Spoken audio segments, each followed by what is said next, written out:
Hello friends, എല്ലാവർക്കും ഇന്നത്തെ വീഡിയോയിലേക്ക് സ്വാഗതം. ഇന്നത്തെ വീഡിയോ ഞാൻ പറയാൻ പോകുന്നത് സതീഷ് വാഗ് എന്ന് പറഞ്ഞ ഒരാളെ അതിക്രൂരമായി കൊന്ന കൊലപാതകത്തെക്കുറിച്ചാണ് ഇന്നത്തെ വീഡിയോ പറയാൻ പോകുന്നത്. എന്നാൽ നമുക്കിനി വീഡിയോയിലേക്ക് പോകാം. ഈ സംഭവം നടക്കുന്നത് 2024 ഡിസംബർ 9-ാം തീയതിയാണ് സംഭവം നടക്കുന്നത്. അതും പൂനെയിൽ പുരുസാക്കി എന്ന് പറഞ്ഞൊരു സ്ഥലത്താണ്.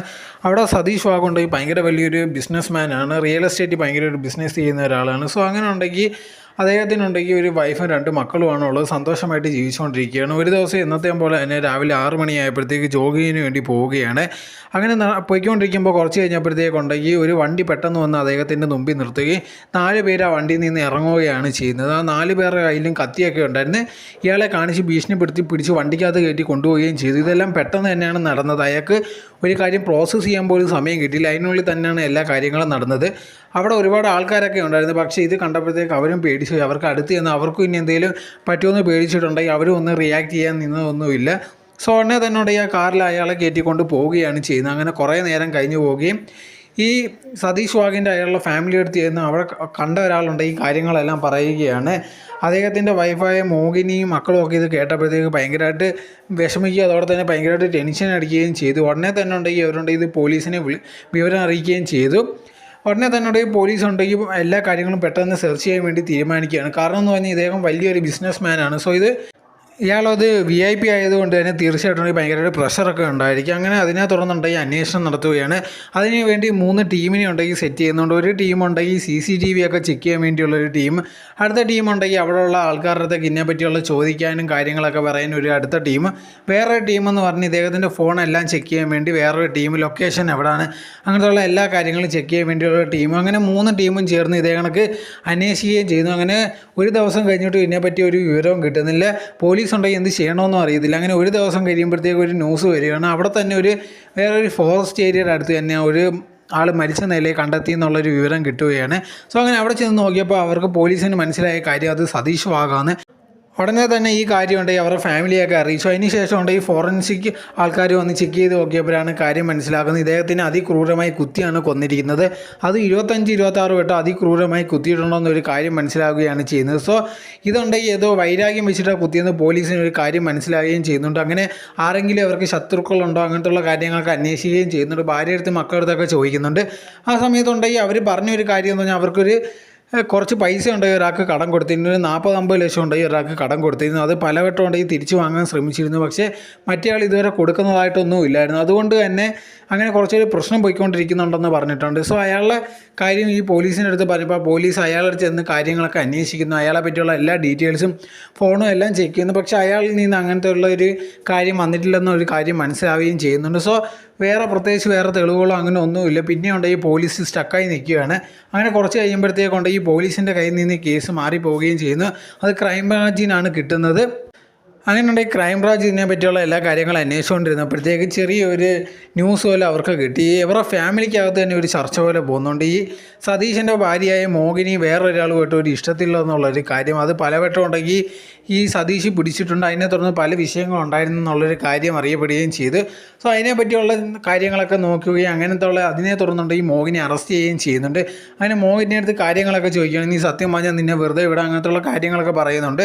സോ ആ സമയത്തുണ്ടെങ്കിൽ മോഹിനി ഉണ്ടെങ്കിൽ ഒന്നും പ്രത്യേകിച്ച് പറയുന്നൊന്നുമില്ല. ആ സമയത്താണ് മോഹിനിയുടെ കോൾ ഡീറ്റെയിൽസും മെസ്സേജും എല്ലാം ചെക്ക് ചെയ്യുമ്പോഴത്തേക്കുണ്ടെങ്കിൽ അവരെന്തോ സംസാരിച്ചിട്ടുള്ളത് തന്നെ എന്തോ മറയ്ക്കുന്ന രീതിയിലൊക്കെ കാര്യങ്ങൾ ചെയ്തിട്ടുണ്ടെന്ന് മനസ്സിലാവുകയും ആ സമയത്തുണ്ടെങ്കിൽ പോലീസ് നൈസായിട്ട് പറയുന്നുണ്ട്, നിങ്ങൾ തെറ്റ് ചെയ്തിട്ടുണ്ടെങ്കിൽ അത് നമുക്കുണ്ടെങ്കിൽ അത് എങ്ങനെയെങ്കിലും ശരിയാക്കാം, അല്ലെങ്കിൽ നിങ്ങളെ നൈസായിട്ട് ഊരി തരാമെന്നൊക്കെ പറയുന്നുണ്ട്. അങ്ങനെ കുറച്ച് കഴിഞ്ഞപ്പോഴാണ് ഈ മോഹിനി സത്യം പറഞ്ഞു തുടങ്ങുന്നത്. ഈ മോഹിനിക്കുണ്ടെങ്കിൽ കാർത്തിക് എന്ന് പറഞ്ഞ ഒരു പയ്യനുമായിട്ട് ഭയങ്കര ഇഷ്ടമാണ്. ഈ മോഹിനിക്ക് 48 വയസ്സാണ്. പക്ഷേ ഈ കാർത്തികിനുണ്ടെങ്കിൽ 32 വയസ്സും. ഇവരുണ്ടെങ്കിൽ ആദ്യമായിട്ട് കാണുന്നത് ഈ കാർത്തികിൻ്റെ പേരൻസ് ഉണ്ടെങ്കിൽ നാടെല്ലാം വിട്ടതിന് ശേഷം അവനെ കുറച്ചും കൂടെ ഹയർ സ്റ്റഡീസിന് പഠിപ്പിക്കാൻ വേണ്ടി മുംബൈയിലേക്ക് കൊണ്ടുവരികയാണ്. ആ സമയത്തുണ്ടെങ്കിൽ അവർക്കൊരു വീടിൻ്റെ ഒരു ആവശ്യം ഉണ്ടായിരുന്നു. അങ്ങനെ ഇരിക്കുന്ന സമയത്താണ് ഈ സതീഷുമായിട്ട് ബന്ധപ്പെടുകയും അങ്ങനെ അവരുടെ വീട്ടിൽ താമസിക്കുകയും ചെയ്യുന്നത്. അങ്ങനെ അവർ തമ്മിൽ നല്ല പരിചയമൊക്കെ ആവുകയും ചെയ്തു. അങ്ങനെ ഉണ്ടെങ്കിൽ ഈ സതീഷിൻ്റെ മോനുമായിട്ട് ഈ കാർത്തിക് ഭയങ്കര കൂട്ടാവുകയും അങ്ങനെ ഉണ്ടെങ്കിൽ ഇടയ്ക്കിടയ്ക്ക് ഈ സതീഷിൻ്റെ വീട്ടിലൊക്കെ വന്ന് അങ്ങനെ പരിചയപ്പെടുകയും ചെയ്യുകയാണ്. അങ്ങനെ ഇരിക്കുന്ന സമയത്താണ് കുറച്ച് കഴിഞ്ഞപ്പോൾ ഒരു 20-21 വയസ്സൊക്കെ ആകുമ്പോഴാണ് ആ സമയമൊക്കെ ആകുമ്പോഴാണ് ഇവർ തമ്മിൽ ഒരു അടുപ്പമൊക്കെ ആവുന്നത്. അങ്ങനെ അത് ആ ബന്ധം ഉണ്ടെങ്കിൽ കുറേ നാൾ നീണ്ടുപോവുകയും ചെയ്തു. അങ്ങനെ കുറച്ച് കഴിയുമ്പോഴാണ് ഈ സതീഷ് ഉണ്ടെങ്കിൽ ഇതിനെപ്പറ്റിയുള്ള കാര്യങ്ങൾ അറിയുക ഇതുണ്ടെങ്കിൽ രണ്ടുപേരെയും പിടിച്ച് വാൺ ചെയ്യുകയൊക്കെ ചെയ്യുന്നുണ്ടായിരുന്നു. അത് കഴിഞ്ഞതിന് ശേഷം ഉണ്ടെങ്കിൽ പിന്നെ അവർ ബന്ധമൊന്നും തുടരത്തില്ലെന്ന് പറയുകയും ചെയ്തു. പക്ഷേ അങ്ങനെ കുറേ നാളുകൾ പോയതിന് ശേഷം പിന്നെ ഉണ്ടെങ്കിൽ ഒരു ദിവസം അവരെ വീട്ടിൽ വെച്ച് പിടിക്കുകയും ചെയ്തു. ആയിരിക്കുന്ന സമയത്തുണ്ടെങ്കിൽ ഈ കാർത്തികിൻ്റെയൊക്കെ വീട്ടുകാരെ വിളിച്ചിട്ട് പറയുകയും ചെയ്തിട്ടുണ്ടായിരുന്നു, ഇനി നിങ്ങളുടെ മോനുണ്ടെങ്കിൽ ഇതേ കണക്ക് ഇവിടെ അങ്ങനെ വന്നു കഴിഞ്ഞാൽ ശരിയാവത്തില്ല, അതുകൊണ്ട് നിങ്ങൾ ഉടനെ തന്നെ വീട് ഒഴിഞ്ഞ് പോകണമെന്നൊക്കെ പറഞ്ഞ് അവരെ ദൂരെയൊക്കെ പറഞ്ഞു വിടുകയും ചെയ്തിട്ടുണ്ട്. പക്ഷേ അവരുണ്ടെങ്കിൽ ഭയങ്കര ദൂരെയൊന്നും പോകാതെ അവിടെ തന്നെ വേറൊരു വീട് തൽക്കാലത്തേക്ക് വാടകയ്ക്ക് എടുത്ത് അവിടെ താമസം തുടങ്ങുകയാണ് ചെയ്യുന്നത്. അങ്ങനെ കുറേ നാളുകൾ കഴിഞ്ഞ് പോവുകയും അങ്ങനെ ഇരിക്കുമ്പോഴത്തേക്ക് അവൻ്റെ കല്യാണം കഴിയുകയും ചെയ്തു. അതിന് ശേഷം ഉണ്ടെങ്കിൽ പിന്നെ അവർ വേറെ ബന്ധമൊന്നും ഉണ്ടാകത്തില്ല എന്ന് വിചാരിച്ച് വിടുകയാണ് ചെയ്യുന്നത്. പക്ഷേ അതിന് ശേഷം ഉണ്ടെങ്കിൽ ഇവർ ബന്ധത്തിൽ ഏർപ്പെടുകയൊക്കെ ചെയ്യുന്നു. അത് കുറച്ച് കഴിയുമ്പോഴത്തേക്കുണ്ടെങ്കിൽ സതീഷ് അറിയുകയാണ് ചെയ്യുന്നത്. ആ സമയത്തുണ്ടെങ്കിൽ പിന്നെ അവനെ ചെന്ന് ഭീഷണിപ്പെടുത്തുകയൊക്കെ ചെയ്യുന്നുണ്ട്. ഇനി ഉണ്ടെങ്കിൽ നീ ഇതേ കണക്കുള്ള ബന്ധം തുടങ്ങി കഴിഞ്ഞാൽ തീർച്ചയായിട്ടും നിന്നെ ഉണ്ടെങ്കിൽ ഞാൻ വെറുതെ വിടത്തില്ല, കൊല്ലൂ എന്നൊക്കെ പറഞ്ഞ് ഭീഷണിപ്പെടുത്തിയൊക്കെ ചെയ്യുന്നുണ്ടായിരുന്നു. അതേ സമയത്തുണ്ടെങ്കിൽ ഈ മോഹിനിയിൽ കുറച്ച് റെസ്ട്രിക്റ്റ് ഒക്കെ ചെയ്യുന്നുണ്ട്, ഇനി വെളിയിൽ പോകാൻ പാടില്ല. അതോടെ തന്നെ അവളെ അങ്ങനെ പൈസയൊന്നും ഇനി കൊടുക്കുന്നൊന്നും ഇല്ലായിരുന്നു. എല്ലാ കാര്യങ്ങളും അവൻ തന്നെയാണ് നോക്കുന്നത്. അവളിനി എവിടെയെങ്കിലും പോയാൽ തന്നെ അവൻ്റെ അടുത്ത് പറയാതെ ഒന്നും പോകാൻ പറ്റില്ല. അങ്ങനെ ഭയങ്കരമായിട്ടുള്ള റെസ്ട്രിക്ഷൻസ് ഒക്കെ വെച്ച് തുടങ്ങി. അങ്ങനെ കുറേ നാളുകൾ കഴിഞ്ഞു പോവുകയാണ്. ഇതിൽ എന്തെങ്കിലും അയവൊക്കെ വരുമെന്ന് നോക്കി അങ്ങനെ ഒന്നും വരുന്നൊന്നുമില്ല. പിന്നെ ഉണ്ടെങ്കിൽ ഇതിൻ്റെ റെസ്ട്രിക്ഷൻസൊക്കെ കൂടിക്കൊണ്ടേ ഇരിക്കുമായിരുന്നു.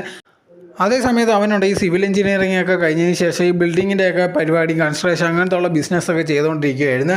സോ അങ്ങനെ കുറേ നാളുകൾ പോയിക്കൊണ്ടിരിക്കുമ്പോൾ അവനും ഉണ്ടെങ്കിൽ ഭയങ്കരമായിട്ട് ദേഷ്യമുണ്ട് ഇയാളോട്. ഇടയ്ക്കിടയ്ക്ക് ഇയാൾ അവനെ വന്ന് ഭീഷണിപ്പെടുത്തുകയൊക്കെ ചെയ്യുന്നുണ്ടായിരുന്നു.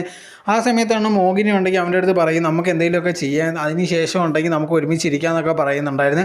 പക്ഷേ എന്ത് ചെയ്യണമെന്ന് അവർക്കൊന്നും അറിയത്തില്ലായിരുന്നു. അങ്ങനെ ഇരിക്കുന്ന സമയത്താണ് ഈ മോഹിനിക്ക് ഒരു ഐഡിയ വരുന്നത്, ഒരു സന്യാസിയെ പോയി അതോടെ തന്നെ ഒരു സ്വാമിയെ പോയി കണ്ടിട്ടുണ്ടെങ്കിൽ എന്തെങ്കിലും ഒരു വഴി ഉണ്ടാക്കുക, അല്ലെങ്കിൽ അങ്ങനെ എന്തെങ്കിലും ചെയ്യാമെന്ന് വിചാരിച്ചു അയാളെ പോയി കാണുകയും അങ്ങനെ എന്തെങ്കിലും പൂജ വഴിപാടൊക്കെ നടത്തി എന്തെങ്കിലും മാന്ത്രികമായിട്ടുള്ള കാര്യങ്ങൾ ചെയ്ത് വരുതിയിലാക്കാമെന്നൊക്കെ ശ്രമിക്കുകയും ചെയ്യുന്നുണ്ട്. അയാൾ പറയുന്നതിനനുസരിച്ച് ഒരുപാട് പൂജയും മന്ത്രവാദങ്ങളും എല്ലാ കാര്യങ്ങളൊക്കെ ചെയ്യുന്നുണ്ട്. പക്ഷേ അതൊന്നും വർക്കാവുന്നൊന്നുമില്ല.